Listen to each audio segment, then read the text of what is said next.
جناب مولانا تقی احمد صاحب حیدرآباد کے نوجوان خطیب بھی ہیں، ہمارے دعوت کو قبول کی ہے، ان کی صحت و سلامتی، آپ سب کی صحت و سلامتی، اور یہ مبارک ایام آپ کی عمر بھر آپ کے لیے تکرار ہوتا رہے۔ باواز بلند صلوات پڑھیں اللہ۔ واقعی میری کان کچھ کمزور ہو گئے ہیں، لیکن نہیں اتنی کمزور کہ اتنے لوگ صلوات پڑھیں اور میں نہ سن سکوں۔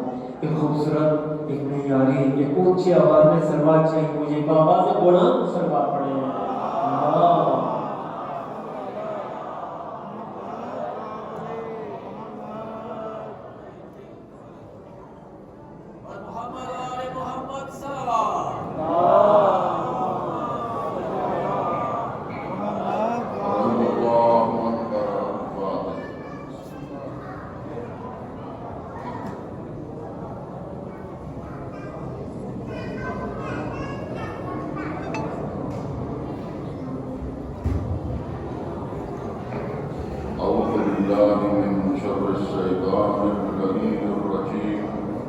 بسم الله الرحمن الرحيم الحمد لله الذي هدانا لهذا وما كنا لنهتدي لولا أن هدانا الله لقد جاءت رسل ربنا بالحق الصلاة والسلام على أشرف الأنبياء والمرسلين النبي المؤيد والرسول المصدق المحمود الأحمد المصطفى الأمجد أبي القاسم محمد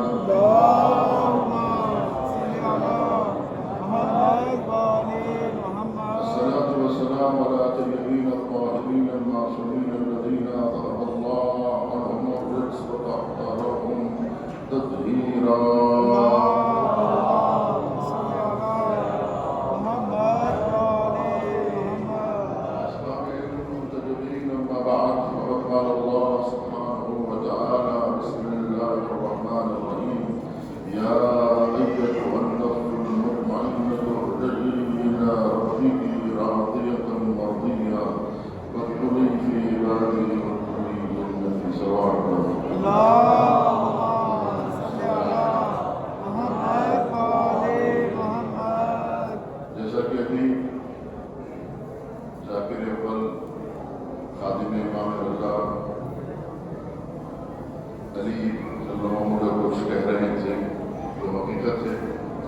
ظاہرین امام رضا علیہ السلام کی بڑی فضیلت ہے،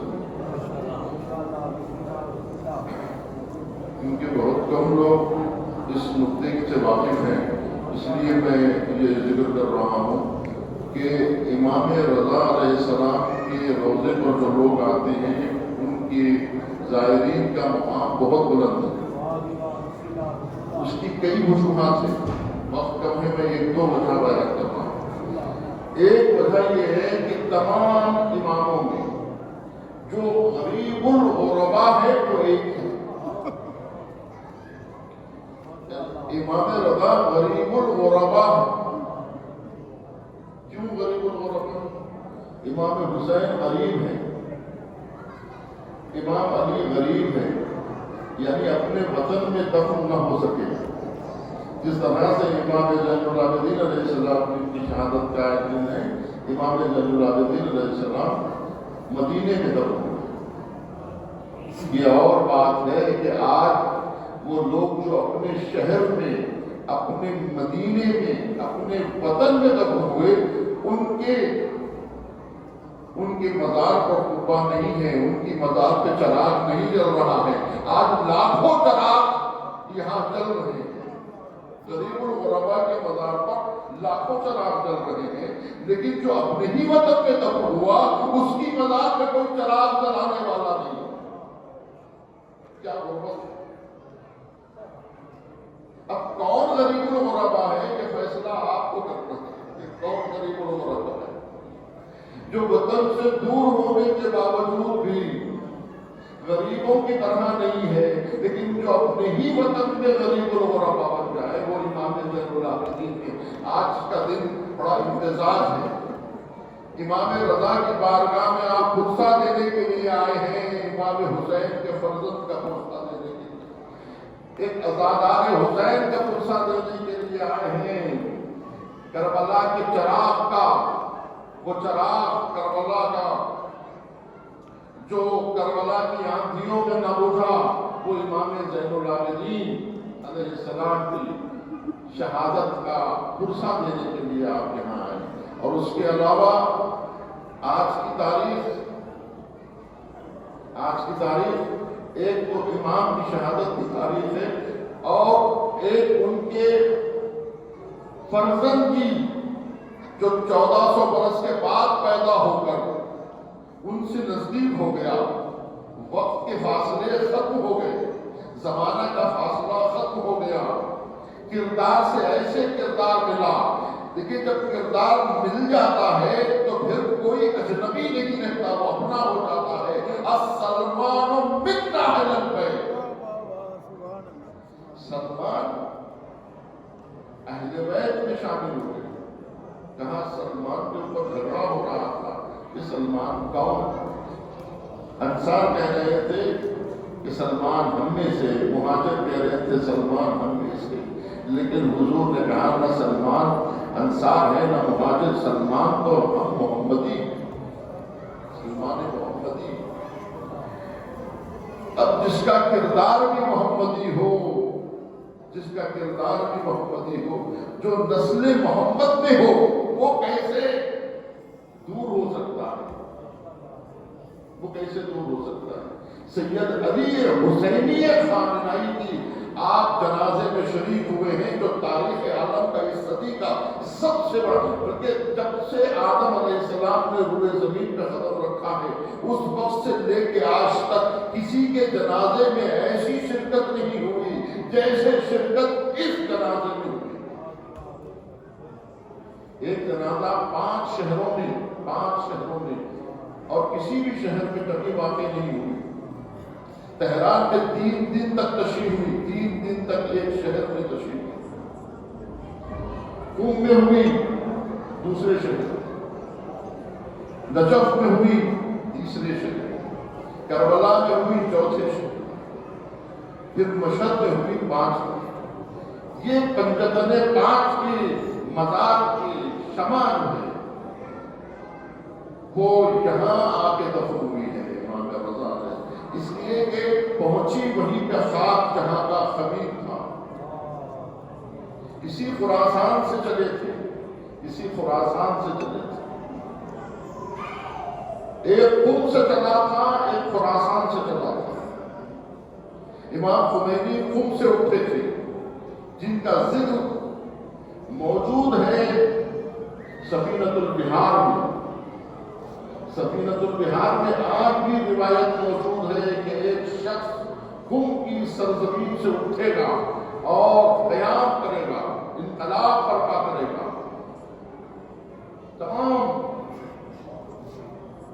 وہ تمام باتیں جو امام خمینی کے گزری ہیں، وہ تمام باتیں روایت میں موجود ہیں۔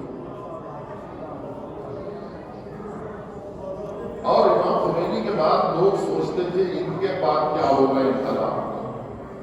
آپ کو تو یاد نہیں ہے، بہت کم لوگ ہوں گے، ہمارے بزرگ کو یاد ہوگا کہ اس زمانے میں سب سے بڑی بحث جو چل رہی تھی بس وہ یہی تھی، سب سے بڑی بحث کہ امام خمینی کے بعد کون آئے گا۔ اس لیے کہ گراف اور پوزیشن اور مقام اتنا انہوں نے بلند کر دیا تھا۔ ان کے بارے میں کہا جاتا تھا کہ انہوں نے ایک شخص نے 2500 سالہ شہنشاہیت کا بیڑا غرق کر دیا۔ ایک شخص جو ابراہیم زمان کہلاتا تھا، جس نے اتنے صدیوں کے بت کو اٹھا کے پھینک دیا تھا۔ تو ایسی شخصیت کے بعد جو عالم بھی تھے، مرجع بھی تھے، فقیہ بھی تھے، متکلم بھی تھے، فیلسوف بھی تھے، شاعر بھی تھے، خطیب بھی تھے، اتنی خصوصیتوں والا شخص، اب اس کا جانشین کون بن سکتا ہے؟ صرف وہ عالم نہیں تھے، فقیہ بھی تھے، فیلسوف بھی تھے، متکلم بھی تھے، مفسر قرآن بھی تھے۔ اب ان کا جانشین کیسا ہوگا؟ کیا کوئی بن سکتا ہے ان کا جانشین؟ وہ شخص جو صدیوں میں بھی نہیں پیدا ہوتا، وہ کہتے ہیں صدیوں میں پیدا ہوتا ہے. آپ بتائیے خمینی کی نظیر گزشتہ صدی میں کہاں تھا؟ ایک مسجد کا کوئی متولی ہوتا ہے تو لوگ اس کا نام ایسے لیتے ہیں، ارے ایک مسجد بنا دیا. اگر کوئی ایک عاشق خانہ بنا دیتا ہے، ایک امام بارگاہ بنا دیتا ہے تو کیسے اس کا ذکر کیا جاتا ہے؟ ارے انہوں نے امام بارگاہ بنا دیا، انہوں نے یہ کر دیا، انہوں نے وہ کر دیا. اب ایک شخص جس نے ایسا انقلاب برپا کیا ہے جس کے نتیجے میں لاکھوں مسجدیں بن گئی، جس انقلاب کی برکت سے اگر یہ انقلاب نہ آتا اتنی جو مسجدیں بنی ہیں وہ تو نہیں بنتی. یعنی 1000 بندی 1 لاکھ تو نہیں بنتی. انقلاب سے پہلے 400 برس پہلے یہ روزہ بنا، 400 برس پہلے. اور شیخ بہائی کی وہاں مزار ہے. شیخ بہائی جو اس کا نقشہ جنہوں نے بنایا تھا وہ، اچھا اس 400 برس کی عمارت ایک طرف، یہ جو 40 برس میں جو کچھ یہ صحن آپ دیکھ رہے ہیں یہ نہیں تھا. یہ 40 سال پہلے یہ صحن نہیں تھا، یہ رواج غدیر نہیں تھا، یہ میدان غدیر صحن غدیر نہیں تھا، صحن جواب پیغمبر اعظم جو ہے یہ نہیں تھا. یہ جتنے اطراف میں جتنے صحن بنے ہوئے ہیں یہ نہیں تھے، یہ بعد میں بنے. یعنی 400 سال کی عمارت میں 40 سال کی عمارت 400 برس کی عمارت کے برابر ہو گئی.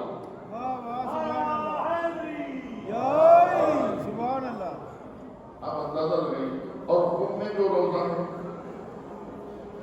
تہران چلے جائیے آپ وہاں پر، اگر یہ انقلاب نہ آتا تو عربین جو ہو رہا ہے نجف سے کربلا تک یہ ہو سکتا تھا.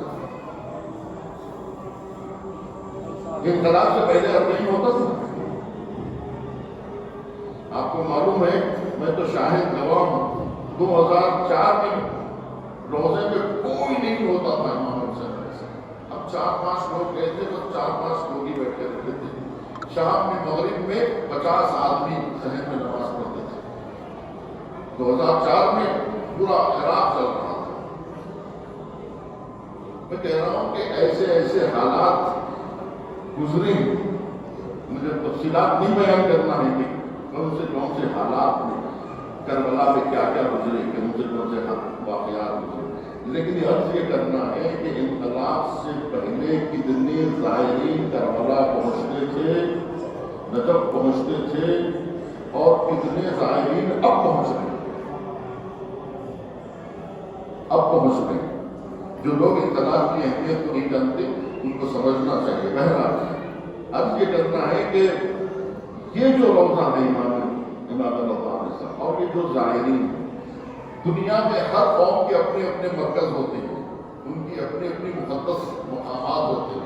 ہر قوم اپنے مقدس مقام کی زیارت کے لیے جاتی ہے. سب کے اپنے اپنے مرکز ہیں. ہم شیعیان حیدر کرار اور خاص طور پر شیعہ اثنا عشری کا مرکز مشہد ہے. صلوات پڑھے محمد والے.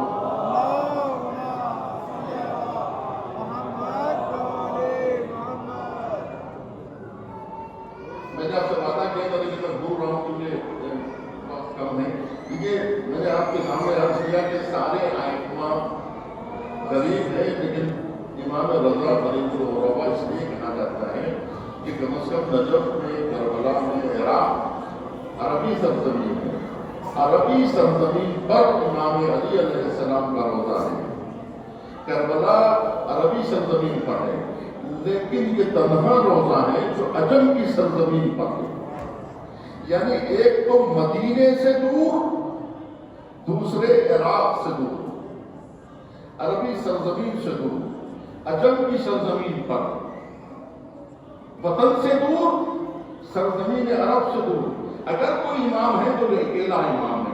آپ کربلا جاتے ہیں، عراق جاتے ہیں تو اس نیت کے ساتھ کہ چلو کربلا جائیں گے، وہاں امام علی کی بھی زیارت ہو جائے گی، وہاں امام حسین کی بھی زیارت ہو جائے گی، وہاں جو ہے قاسمین بھی ہے، وہاں قاسمین کی بھی زیارت ہو جائے گی، امام حسین قاسم کی زیارت ہو جائے گی، امام جواد کی زیارت ہو جائے گی. اتنے بنے گی یہ عراق کے لیے ہے، لیکن صرف اکیلے ایران کے لیے کون آئے گا؟ صرف پورے ایک ملک کا دورہ کرنا ہے صرف ایک امام کی خاطر۔ مدینے میں 4 امام ملیں گے، عراق میں 4 امام مل جائیں گے، لوگ کہیں گے کہ بھائی عراق جائیں گے، مدینہ جائیں گے، ایک ایران چھوٹ جائے تو کیا فرق پڑتا ہے؟ لیکن اسی لیے امام حسین نے کہا کہ جو فضیلت اس امام کی زیارت کے لیے ہے، یہ امام کی، اس لیے کہ ایک امام کے لیے ایک ملک کا دورہ کرنا ہے، دور جانا ہے، خراسان صرف ان کی جائے۔ اور دوسری بات کیا ہے؟ دوسری بات یہ ہے کہ یہ اثنا عشریوں کا مرکز ہے۔ کیوں؟ اس لیے کہ آپ نجف جائیں گے، کیا سمجھ میں آئے گا کہ آپ شیعہ ہی ہیں؟ اس لیے اہل سنت بھی وہاں آتے ہیں۔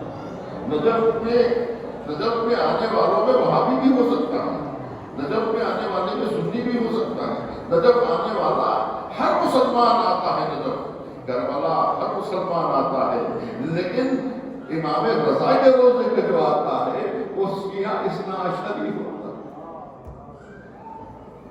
شیعہ اثنا عشری ہی یہاں آتا ہے۔ آپ دیکھیں گے بوری لوگوں سے آپ کہیے کشیش امامی کو ماننے والے، ان سے کہیے امام رضا کے روزے پر آئیے، بات آئیں گی، سب نہیں آئیں گے۔ آپ 4 امامی ہیں، زیدی شیعہ ہیں، ان سے کہیے امام رضا کی زیارت کے لیے آئیے، ان کے سب نہیں آئیں گے۔ اس کا مطلب یہ ہے کہ یہاں جو آتا ہے، اس لیے کہ یہی وہ امام ہیں جن کے پاس کوئی فرقے نہیں بنے، کوئی فرقے نہیں بنے، 7ویں امام تک فرقے بنے۔ تو سب سے بڑا کام اس امام نے جو کیا ہے وہ اس شیعوں کو بکھرنے سے بچا دیا ہے۔ یہ اللہ کی حکمت تھی کہ اللہ نے ایک ہی فرزند آپ کو دیا،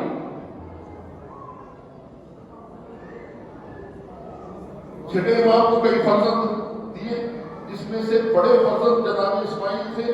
اسماعیل کی اس اولاد اور ان کے ماننے والوں نے اسماعیلی مذہب بنا دیا، امام کاظم کو چھوڑ دیا۔ امام کاظم کے بعد واقفیہ فرقہ بنا، لیکن اس امام کے بعد، امام رضا کے بعد کوئی فرقہ نہ بن سکا، اس لیے کہ امام نے یہی انتظام کیا پوری زندگی۔ بہت خصوصیت ہے امام رضا کی، بہت خصوصیت ہے، اس لیے کہا گیا کہ آپ کی زیارت ایک جگہ نہیں 3 جگہ کام آئے گی۔ جب نامہ اعمال سیدھے ہاتھ میں دیا جائے گا، اس وقت امام رضا کی زیارت کا وزن معلوم ہوگا آپ کو، اس وقت آپ کو امام رضا کی زیارت کام آئے گی، جس وقت آپ پورے صراط سے گزریں گے، اس وقت امام رضا آپ کے کام آئیں گے، اور اس وقت امام رضا آپ کے کام آئیں گے جب قبر میں آپ سے سوال آپ کو صراط کے امام کا۔ یہ زیارت بہت کام کی زیارت ہے، یہ زیارت معلومیت سے بھری ہوئی زیارت ہے۔ دیکھیں آپ جس کی زیارت کو جاتے ہیں وہ آپ کی زیارت کو آتا ہے۔ امام رضا کہتے ہیں جو میری زیارت کو آئے گا میں اس کی زیارت کے لیے کروں گا، امام رضا آپ کی زیارت کے لیے آئے گا۔ بہرحال ہم امام کی بارگاہ میں ہیں اور فرصہ ملنے کے لیے آئے ہیں، یہ سب عزادار اس کا فرصہ۔ اب آپ کو یہ بھی بتا دوں کہ آج ہم عزاداری کرتے ہیں، اس عزاداری کی نشر اشاعت کس نے کیا؟ امام حسین نے قربانی دی، یہ قربانی باقی نہ رہتی، اس مجلسوں کو جس نے باقی رکھا ہے، یعنی بانی مجلس امام صادق ہے۔ منا میں خیمہ ڈال کر امام صادق نے یہ عزاداری کو رواج بخشا، جو ہر سال ہم عزاداری کرتے ہیں، اس کا آغاز، مجلسوں کا آغاز امام صادق نے کیا۔ لیکن محرم کو جنہوں نے پھیلایا ہے دنیا میں وہ امام رضا نے۔ امام رضا علیہ السلام کہتے ہیں پہلی محرم کو یوم شبیب، آج کون سی تاریخ ہے؟ کہتے مولا آج پہلی محرم ہے۔ امام پوچھتے ہیں تمہیں معلوم ہے پہلی محرم؟ یہ محرم کا مہینہ کون سا مہینہ؟ امام رضا پوچھتے ہیں اس طرح سوال کرتے ہیں. یعنی اس زمانے میں ان کے خادم کو نہیں معلوم تھا کہ یہ محرم کیا اہمیت رکھتا ہے اور محرم میں کیا کرنا چاہیے. اور امام نے کہا کہ تمہیں معلوم ہے کہ یہ محرم کون سا مہینہ ہے؟ کہا مولا آپ بتائیں. امام نے کہا یہ وہ مہینہ ہے جس مہینے میں میرے جد مظلوم حسین بن علی شہید. اس کے بعد کہا یہ ابن شریف ان کو تباہ کیا. اگر تجھے کسی بات میں رونا تو چاہتا ہے تو کسی بات میں نہ رونا میرے جد مظلوم حسین بن علی پہ رو. ان کو تباہ کیا اللہ شہید بن حسین. اگر تجھے رونا ہے تو کسی بات میں نہ رونا, بس مظلوم حسین کو یاد کر کے رونا. یہ عزاداری امام رضا علیہ السلام کی خوشنودی کے لیے. امام کی بارگاہ میں آپ عزاداری کریں گے, امام خوش ہوں گے اور اپنی طرف سے عطا کریں گے. ذاکرین کو, سامعین کو, جو ذکر میں شریک ہیں ان سب کو امام عطا کریں گے. دیوبند کو امام نے عطا کیا. امام چاہتے تھے کہ عزاداری دور دور تک پھیلے, کہ عزاداری باقی رہے. اس میں مقصد یہ نہیں تھا کہ میرے جد کا ذکر پھیلے گا, مقصد یہ تھا کہ ذکر پروردگار اس ذکر حسین کے ذریعے سے پھیلے گا دنیا. اللہ سبحانہ و تعالیٰ کہتا ہے وَاذْكُرْ عِبَادَنَا ابراہیم, ہمارے بندے ابراہیم کو یاد کرو. وَاذْكُرْ عِبَادَنَا ایوب, ہمارے بندوں میں سے ایک بندے ایوب کو یاد کرو. اللہ کا حکم ہے کہ یاد کرو, یاد کرو. ان بندوں کو کیوں یاد کرے پروردگار تیرا؟ تجھے یاد کرنا ہے, بندوں کو کیوں یاد کیا جائے؟ اللہ کہہ رہا ہے ان کو یاد کرنا, مجھ کو یاد کرنا ہے. ان کا ذکر میرا ذکر ہے. حضور نے کیا فرمایا؟ ذکر و علی کے عبادت, علی کا ذکر عبادت ہے. کیوں؟ اس لیے کہ ذکری ذکر اللہ و ذکر اللہ عبادت. اس لیے کہ علی کا ذکر میرا ذکر ہے, میرا ذکر خدا کا ذکر ہے اور خدا کا ذکر عبادت ہے. اس لیے کہا علی کا ذکر عبادت ہے, علی کا ذکر عبادت ہے. کیوں؟ علی کا ذکر اللہ کا ذکر ہونے کی وجہ سے عبادت ہے. علی کے چہرے کو دیکھنے سے خدا یاد آتا ہے. اس لیے علی ابن ابی طالب کے لیے کہا ہے النظر الی وجہ علی ابن ابی طالب عبادت. علی کے چہرے کی طرف دیکھنا عبادت ہے, کیونکہ اللہ یاد آتا ہے. تو عزیزان گرامی, یہ جو عزاداری ہے, یہ عزاداری بڑی مشکلوں سے ہم تک پہنچی ہے. اس عزاداری کی حفاظت ہمیں کرنا ہے اور اس طرح سے حفاظت کرنا ہے کہ اس عزاداری میں شرک نہ آ سکے, کفر نہ آ سکے. اس عزاداری کو چاروں طرف سے اس کی حفاظت کی جائے. اس عزاداری میں, اس ذکر حسین میں شروع سے لے کے آخر تک اللہ کا ذکر کرنا, اور اللہ جن بندوں کے ذکر کرنے کو کہہ رہا ہے ان کا ذکر کریں اور میلاد ذکر پروردگار. دنیا میں ہزاروں جگہیں ہوئی, ہزاروں افراد آئے چلے گئے, باقی کون لوگ ہیں آپ بتائیں؟ دنیا میں ہزاروں لوگ آئے چلے گئے, ہزاروں جگہیں ہوئی, ہزاروں حادثات رونما ہوئے, یہ باقی کیسے رہتے ہیں؟ قرآن کہہ رہا ہے ما عندکم ينفد وما عند اللہ باق. جو کچھ تمہارے پاس ہے وہ فنا ہونے والا ہے, جو اللہ کے پاس ہے وہ باقی رہنے والا ہے. ما عندکم ينفد, جو تمہارے پاس ہے وہ فنا ہونے والا ہے. وہ لوگ جو اپنے لیے جیتے ہیں وہ مر جائیں گے جانوروں کی طرح, ان کا نام مٹ جائے گا. جو اپنے لیے جیتے ہیں, اپنے بال بچوں کے لیے جیتے ہیں, اپنے نفس کے لیے جو لوگ جیتے ہیں, لیکن جو لوگ اللہ کے لیے جیتے ہیں, اپنی اولاد کے لیے کو بھی اللہ کی وجہ سے پوچھتے ہیں, اپنے ازواج کو بھی اللہ کی وجہ سے پوچھتے ہیں, اپنے پڑوسیوں کو بھی اللہ کی وجہ سے پوچھتے ہیں کہ اللہ پکڑے گا کہ تم نے پڑوسیوں کا خیال کیوں نہیں رکھا, تم نے ازواج کا خیال کیوں نہیں رکھا, تم نے اولاد کا خیال کیوں نہیں رکھا, تم نے دوستوں کا خیال کیوں نہیں رکھا, تم نے ہمشہریوں, یعنی اللہ کی وجہ سے سب کو چاہتے ہیں. لوگ سمجھتے ہیں اللہ والے ہو جانے سے آدمی جو ہے ہر چیز سے اکیلا ہو جاتا ہے, بیوی بچوں کو چھوڑ دیتا ہے, قوم و قبیلے سے دور ہو جاتا ہے, اللہ اللہ کرنے میں جب مشغول ہو جاتا ہے تو سب کچھ چھوٹ جاتا ہے، نہیں، اللہ کا ذکر کرنے سے سب سے رشتہ قوی ہوتا ہے۔ جس کا رشتہ اللہ سے جڑ جاتا ہے اس کا رشتہ ساری مخلوقات سے جڑ جاتا ہے، اور جس کا رشتہ اللہ سے ٹوٹ جاتا ہے اس کا رشتہ ساری مخلوقات سے ٹوٹ جاتا ہے۔ اس کے دل میں جو اللہ سے محبت نہیں کرتا ہے، وہ اگر چاہتا ہے کہ اللہ سے رشتہ توڑ کر میں قوم سے رشتہ جوڑ لوں، کسی کے دل میں بھی آپ محبت نہیں ایجاد کر سکتے۔ آپ مشہور ہو جائیں گے لیکن ہر مشہور آدمی سے کوئی محبت نہیں کرتا۔ کتنے مشہور لوگوں کو لوگ گالیاں دیتے ہیں۔ آج ٹرمپ جو ہے وہ مشہور ہے کہ نہیں ہے؟ بہت مشہور ہے۔ یزید مشہور ہے کہ نہیں ہے؟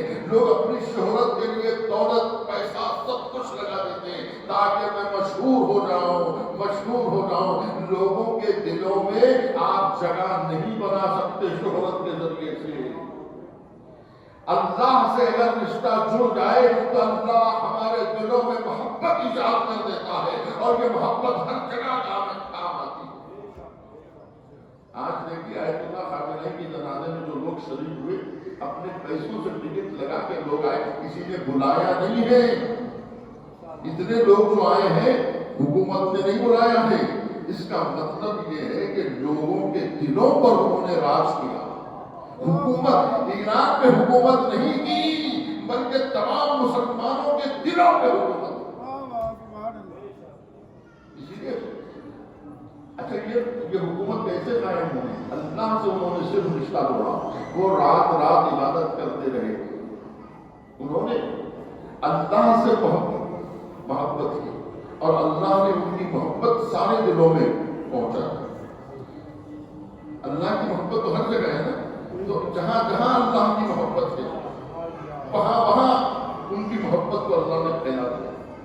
یہ ہوتا ہے جو اللہ کے لیے قربانی دیتا ہے۔ کربلا میں کون سا دیکھنے والا ہوتا ہے؟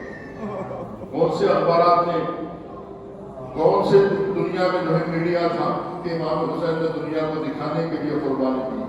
جنگل و بیابان میں کوئی نہیں تھا جو امام حسین کے اس اقدام کی ستائش کرتا۔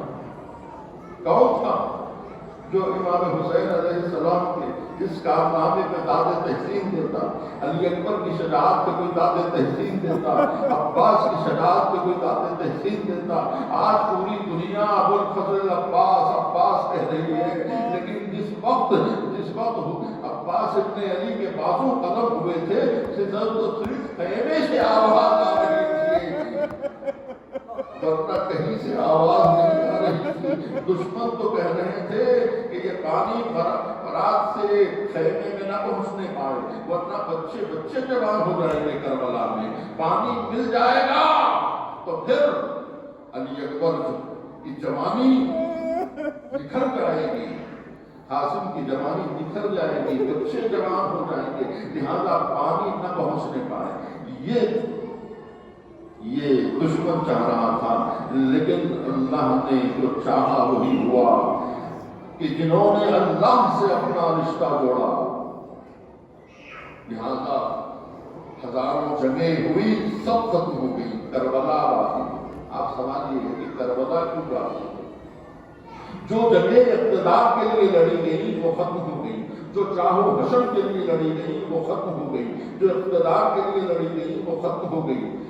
اس لیے کہ دنیا مٹ جانے والی چیز ہے، تو جو جنگ دنیا کے لیے لڑی گئی وہ مٹ گئی، جو اقتدار کے لیے لڑی گئی وہ مٹ گئی، جو چاہو حشر کے لیے لڑی گئی وہ مٹ گئی۔ اس لیے کہ چاہو حشر مٹ جانے والی چیز ہے، اقتدار ختم ہو جانے والی چیز ہے، زمین ختم ہو جانے والی ہے، لہذا ہر وہ جنگ جو دنیا کی خاطر، اقتدار کی خاطر ہوئی، وہ سب مٹ گئی، لیکن جو جنگ اللہ کے لیے لڑی گئی وہ باقی ہے، وہ باقی ہے۔ اور جو مجاہدین اللہ کے لیے شہید ہوئے وہ آج بھی زندہ ہے اور وہ قیامت تک زندہ رہنے والے ہیں۔ اسی لیے اللہ نے کہا شہید مرتا نہیں ہے، شہید زندہ رہتا ہے۔ کربلا آج بھی زندہ ہے، اور کربلا اب صرف زندہ نہیں ہے، آثار کے ساتھ زندہ ہے، آثار کے ساتھ زندہ ہے۔ کربلا اب بھی حکومت کو نگل سکتی ہے، اب بھی یعنی کربلا ایک سانچہ ہے جس سانچے میں مجاہدین ڈھل ڈھل کے قیامت تک پیدا ہوتے رہیں گے. اسی کربلا کے سانچے میں یہ مراجع کرام، یہ آیت اللہ خامنہی جیسی شخصیتیں کربلا سے متاثر ہو کے پیدا ہوتی ہیں. اگر کربلا نہ ہوتی، آپ بتائیے کسی اور قوم میں خمینی کیوں نہیں پیدا ہوتا؟ اتنے مسلمان ہیں، اتنے فرقے ہیں، اتنے مسلک ہے. یا بھائی خمینی کو کربلا نے پیدا کیا، آپ کے مسلک نے کس کو پیدا کیا؟ آپ کے مسلک کو کس؟ آپ کے خمینی کون ہے؟ آپ کے خمینی کون ہے؟ میں پوچھتا ہوں، ہر مسلمان سے پوچھئے آپ کے خمینی کون ہے؟ وہ کہیں گے جو آپ کے خمینی ہے وہی ہمارے خمینی. اگر ہم پوچھیں کہ آپ کی قوم کے خامنہی کون ہیں، آپ کی قوم نے کتنے خامنہی پیدا کیے، کتنے قاسم سلیمانی پیدا کیے، کتنے؟ کہیں گے ایک بھی نہیں پیدا کیا. کیوں؟ اب اگر ایک بھی پیدا ہوا ہے تو وہ کربلا کی وجہ سے پیدا ہوا. بس خدا کا ہے، بس خدا کا ہے. اگر آپ کہیں گے کہ فلسطین کے مجاہدین کا اگر آپ نام لیں گے تو وہ بھی کربلا سے متاثر، وہ بھی کربلا سے متاثر. کربلا سے متاثر ہوئے بغیر شہادت کا جذبہ ہی نہیں کرتا. یعنی کربلا ایک سانچہ ہے جس میں ڈھل کر یحییٰ سنوار پیدا ہوئے، جس میں ڈھل کر جو ہے وہ مجاہدین اسلام پیدا ہوئے. کیا کہا تھا یحییٰ سنوار نے کہ میں کربلا سے متاثر ہوں. جس طرح سے کربلا والے بھوکے پیاسے رہے، اسی طرح میں بھی بھوکا پیاسا رہوں گا. جس طرح سے حسین ابن علی نے راستہ نہیں بدلا، اس طرح سے میں بھی راستہ. کربلا آج بھی زندہ ہے اور مجاہدین کو پیدا کر رہی ہے. کربلا اب بھی حکومت کو نگل سکتی ہے. کربلا تخت و تلوں سے مسل سکتی ہے. کربلا خاک تو کیا آگ میں چل سکتی ہے. کربلا وقت کے دھانے کو بدل سکتی ہے. کربلا قلعہ اولاد ہے جراروں کا. کربلا نام ہے چلتی ہوئی تلواروں کا. کربلا ایک تزلزل. کربلا کربلا کربلا کربلا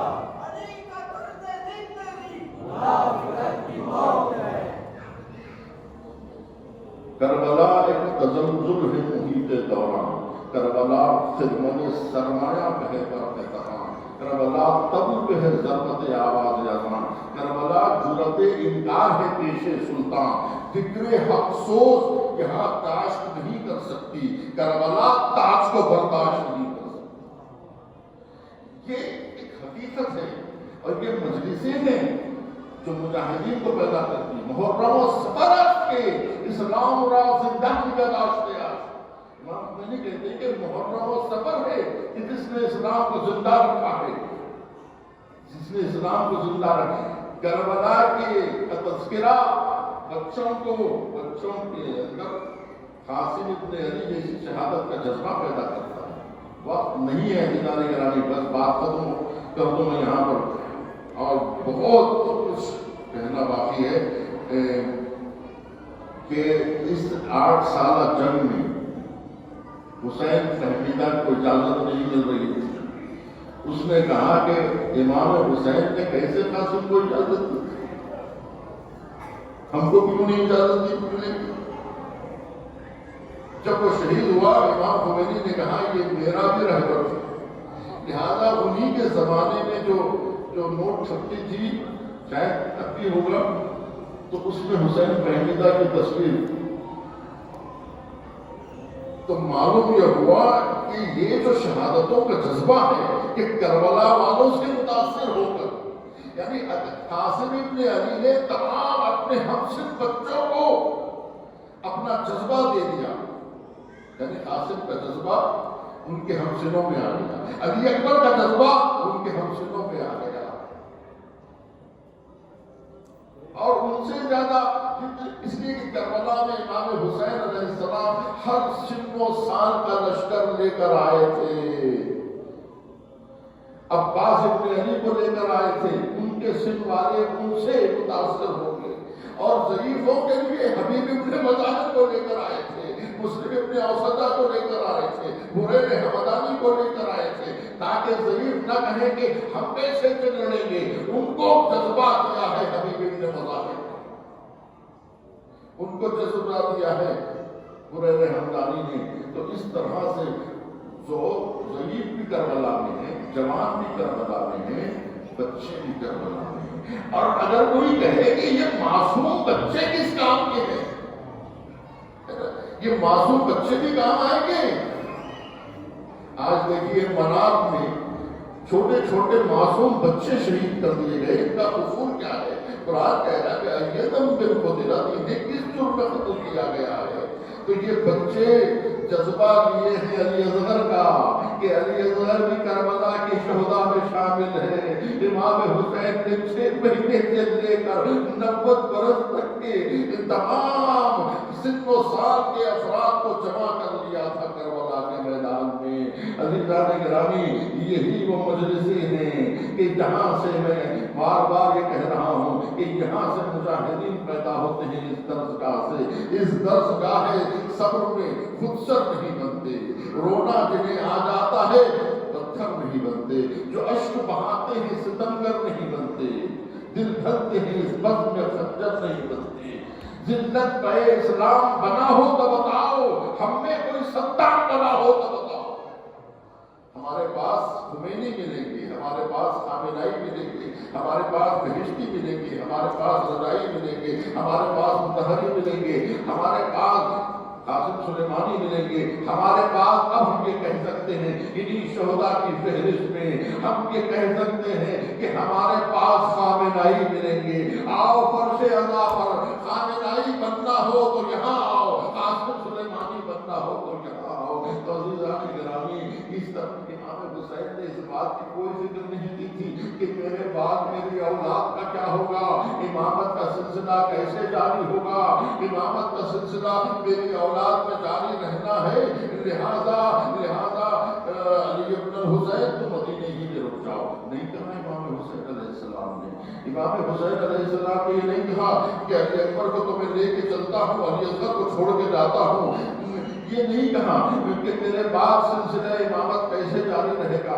امام حسین نے کہا پروردگار، اگر تیرے دین کو ضرورت پڑے گی تو میں علی اکبر کو بھی لے کر آتا ہوں، قاسم کو بھی لے کر آتا ہوں، اگر ضرورت پڑے تو میں علی اصغر کو بھی لے کر آتا ہوں۔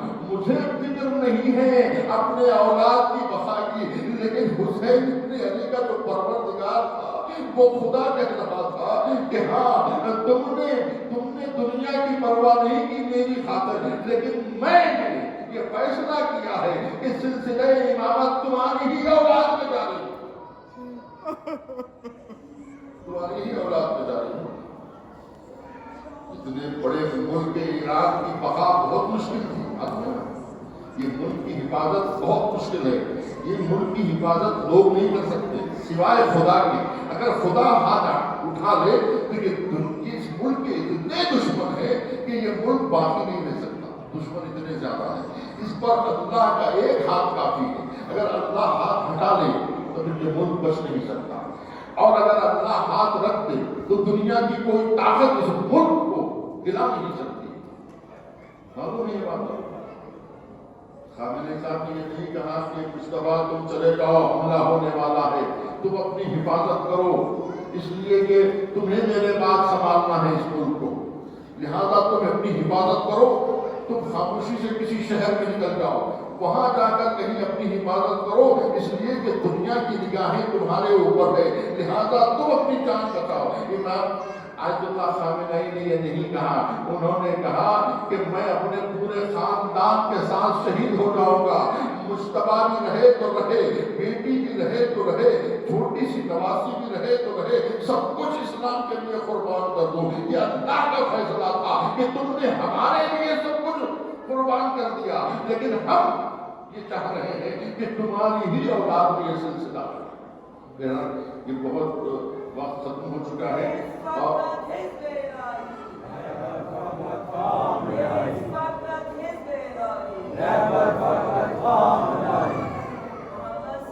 آپ لوگ چونکہ ایران کی سرزمین پر ایسے حساس موقع پر ہیں لہٰذا کچھ فکری تحفہ میں آپ کو دینا چاہتا ہوں کہ جو میرا اپنا نتیجہ فکر ہے وہ آپ کے سامنے میں دینا رکھنا چاہوں گا کہ ایک سیکنڈ میں 1 منٹ میں وہ یہ ہے کہ اگر آیت اللہ خامنہئی کی طبی طور پر موت ہو جاتی تو ان کے بعد ان کی اولاد کا انتخاب بہت مشکل ہوتا.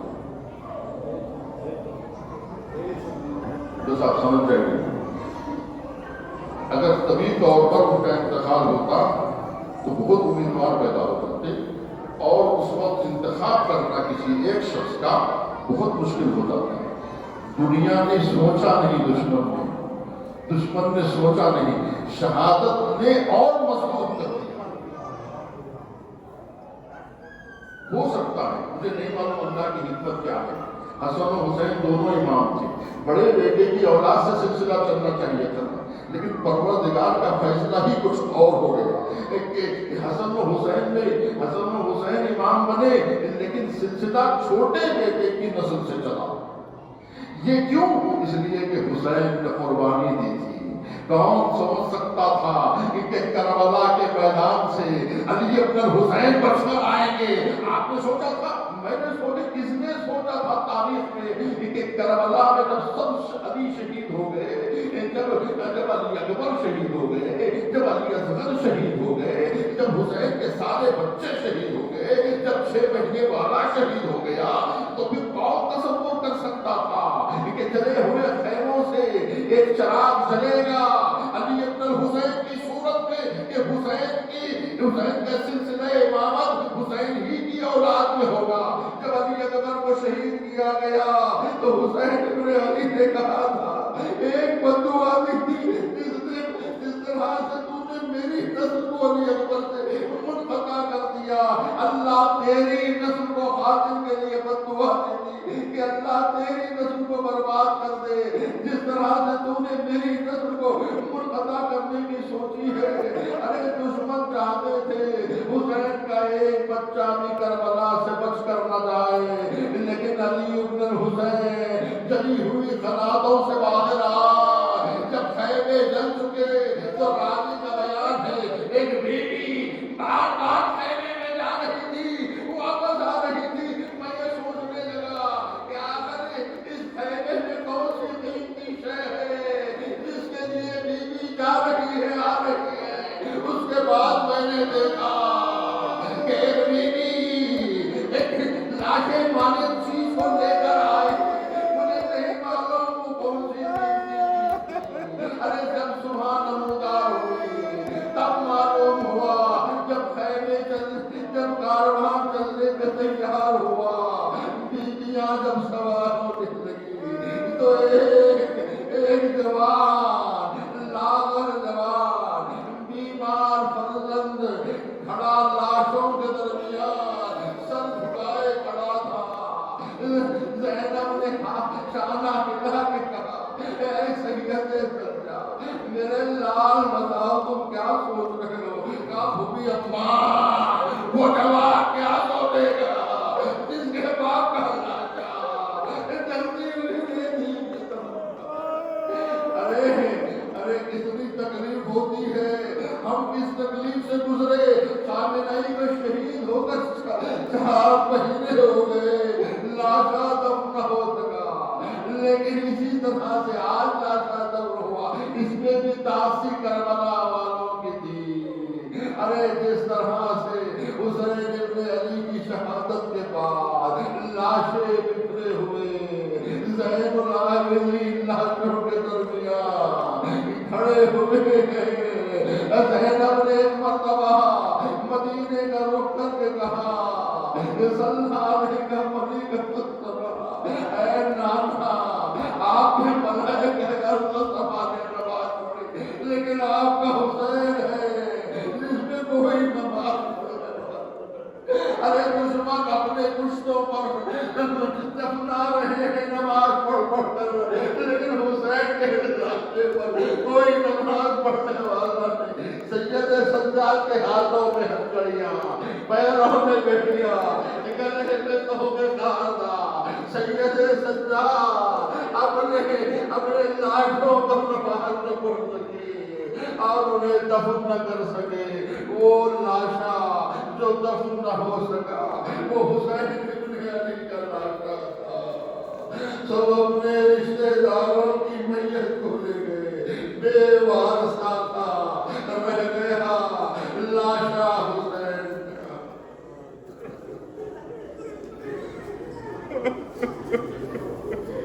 الہی وسیعتی السلام